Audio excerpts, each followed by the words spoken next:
जब दशरथ नंदन भरत अयोध्या वासियों को चित्रकूट से अयोध्या ले गए तो राजकुमार रामचंद्र ने लक्ष्मण एवं सीता जी को अपने साथ लेकर चित्रकूट छोड़ दिया और गहन दंडकारण्य में प्रवेश किया। उन्होंने अरण्य में रहकर तपस्या करने वाले ऋषियों के आश्रमों में जाकर उनका सानिध्य प्राप्त करने का निश्चय किया। उनका उद्देश्य वन में रहने वाले ऋषियों एवं मुनियों को अभय प्रदान करना एवं मनुष्य भक्षी राक्षसों का संहार करना था। वाल्मीकि रामायण के अनुसार राम, लक्ष्मण तथा सीता चित्रकूट से चलकर अत्रि ऋषि के आश्रम में पहुंचे। महर्षि अत्रि वैदिक ऋषि थे जिनका उल्लेख सप्तऋषि के रूप में होता है। ऋग्वेद में अत्रि ऋषि का उल्लेख बार बार हुआ है। वेदों के बहुत से मंत्र अत्रि ऋषि द्वारा लिखे गए थे। अतः श्री रामचंद्र के काल में अत्रि ऋषि की आयु हजारों वर्ष की रही होगी। वाल्मीकि रामायण एवं गोस्वामी तुलसीदास जी कृत रामचरितमानस में ऋषि अत्रि की पत्नी अनुसूया का उल्लेख अत्यंत श्रद्धा के साथ किया गया है। अनुसूया को पौराणिक काल की 16 सतियों में से एक माना जाता है। वे मुनि कर्दम की पुत्री थी जिन्हें प्रजापति कर्दम भी कहा जाता था। अनुसूया की माता का नाम देवहूति था। प्रजापति कर्दम और देवहूति की 9 कन्याएं हुई जिनमें से एक अनसूया थी। अनसूया की पति भक्ति अर्थात सतीत्व का तेज इतना अधिक था कि जब देवगण आकाश में विचरण करते थे तो उन्हें अनुसूया का तेज अनुभव होता था। जिस समय श्री राम अत्रि ऋषि के आश्रम में पहुंचे उस समय सती अनुसूया अत्यंत वृद्ध होने के कारण शिथिल हो चुकी थीं। उनके शरीर में झुर्रियां पड़ गई थीं तथा सिर के बाल सफेद हो गए थे। अधिक हवा चलने पर हिलते हुए कदली वृक्ष के समान उनके सारे अंग निरंतर कांपते थे। अत्रि ऋषि ने रामचंद्र से अपनी अत्यंत वृद्ध हो चुकी पत्नी अनुसूया का परिचय करवाया और कहा, हे राम, ये मेरी पत्नी अनुसूया हैं। एक बार 10 वर्षों तक वृष्टि नहीं हुई तथा सारा संसार गर्मी से जलने लगा। तब अनुसूया ने अपने तप के प्रभाव से यहां कंदमूल उत्पन्न किए तथा मंदाकिनी की पवित्र धारा बहाई। इसके बाद इन्होंने 10,000 वर्षों तक तपस्या करके अपने उत्तम व्रतों के प्रभाव से ऋषियों के समस्त विघ्नों का निवारण किया। हे राम, मेरी पत्नी अनुसूया ने देवताओं के कार्य के लिए एक बार अत्यंत उतावली होकर 10 रात के बराबर एक ही रात बनाई थी। ये अनुसूया देवी तुम्हारे लिए माता की भांति पूजनीय है।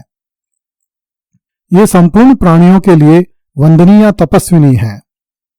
क्रोध तो इन्हें कभी छू भी नहीं सकता। राजकुमारी सीता को अनुसूया का आश्रय ग्रहण करना चाहिए। जब देवी सीता ने देवी अनुसूया के निकट जाकर अपना परिचय दिया तो देवी अनुसूया बहुत प्रसन्न हुई तथा अनुसूया ने सीता जी को पतिव्रता धर्म का उपदेश दिया, जिसका वर्णन महर्षि वाल्मीकि ने रामायण में एवं गोस्वामी तुलसीदास जी ने रामचरितमानस में किया है। इस उपदेश को सती धर्म अर्थात सत पर दृढ़ रहने का धर्म भी कहा जाता है। यहां सती शब्द का अर्थ सत्यनिष्ठा पर दृढ़ रहने से है, न कि आग में जलने से।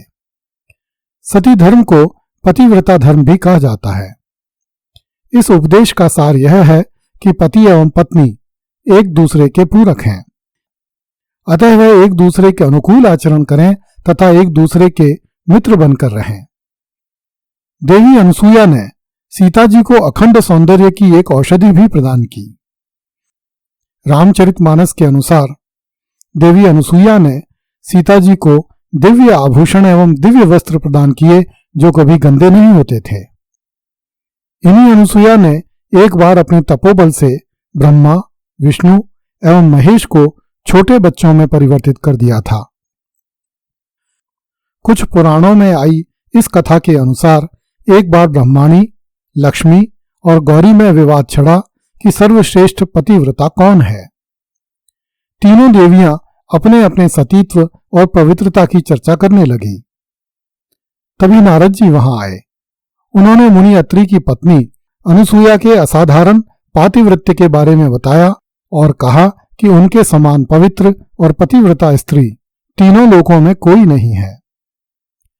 तीनों देवियों के मन में अनुसूया से ईर्ष्या हुई और उन्होंने अपने पतियों से कहा कि वे अनुसूया के पातिव्रत्य धर्म की परीक्षा लें। इस पर ब्रह्मा, विष्णु एवं महेश ब्राह्मणों का वेश धरकर अत्रि ऋषि के आश्रम में पहुंचे। उस समय अत्रि ऋषि आश्रम में नहीं थे। देवी अनुसूया ने अतिथियों का बड़े आदर से स्वागत किया। तीनों ब्राह्मणों ने अनुसूया से कहा कि हम आपसे तभी भिक्षा लेंगे जब आप अपने सभी वस्त्रों को उतार देंगी। इस पर देवी अनुसूया ने अपनी दिव्य शक्ति से जान लिया कि ये धरती के प्राणी नहीं हैं, अपितु स्वयं प्रजापति ब्रह्मा, विष्णु और महेश हैं। अनुसूया ने उसी समय भगवान श्री हरि विष्णु का स्मरण करके संकल्प लिया कि यदि मैंने पति के समान कभी किसी दूसरे पुरुष को न देखा हो, यदि मैं सदा मन, वचन और कर्म से पति की आराधना में ही लगी रही हूं, तो मेरे इस सतीत्व के प्रभाव से ये तीनों अतिथि नवजात शिशु बन जाएं। अनुसूया के संकल्प से तीनों अतिथि शिशु बनकर अनुसैया की गोद में खेलने लगे। माता अनुसूया ने इन तीनों शिशुओं को स्तनपान कराया, दूध भात खिलाया और अपनी गोद में सुलाया। तीनों देवता गहरी नींद में सो गए। उसी समय भगवान शिव का नंदी, भगवान श्री हरि विष्णु के गरुड़ एवं ब्रह्मा जी के राजहंस आश्रम के द्वार पर आकर एकत्रित हो गए। अत्रि ऋषि के आश्रम का यह दृश्य देखकर देवर्षि नारद, देवी लक्ष्मी, सरस्वती और पार्वती भी वहां आ गईं। नारद ने विनय पूर्वक अनुसूया से कहा, माते, इनके पतियों को इन्हें सौंप दीजिए। देवी अनुसूया ने तीनों देवियों को प्रणाम करके कहा, हे माताओं, झूलों में सो रहे शिशु यदि आपके पति हैं तो आप इन्हें ले जा सकती हैं। जब तीनों देवियों ने झूले में झांक कर देखा तो वहां एक जैसे चेहरे के 3 शिशु गहरी निद्रा में सोए हुए थे। देवर्षि नारद ने उन देवियों से पूछा, क्या महान पतिव्रता होने पर भी आप अपने पति को पहचान नहीं सकती? इस पर तीनों देवियों ने एक एक शिशु को उठा लिया। इस पर तीनों देवता अपने वास्तविक स्वरूप में प्रकट हो गए। तब ज्ञात हुआ कि देवी सरस्वती ने शिव जी को, देवी लक्ष्मी जी ने ब्रह्मा जी को और देवी पार्वती जी ने विष्णु जी को उठा लिया है। इस पर तीनों देवियों ने माता अनुसूया से क्षमा याचना की और उन्हें बताया कि यह सब आयोजन उनकी परीक्षा लेने के लिए किया गया था।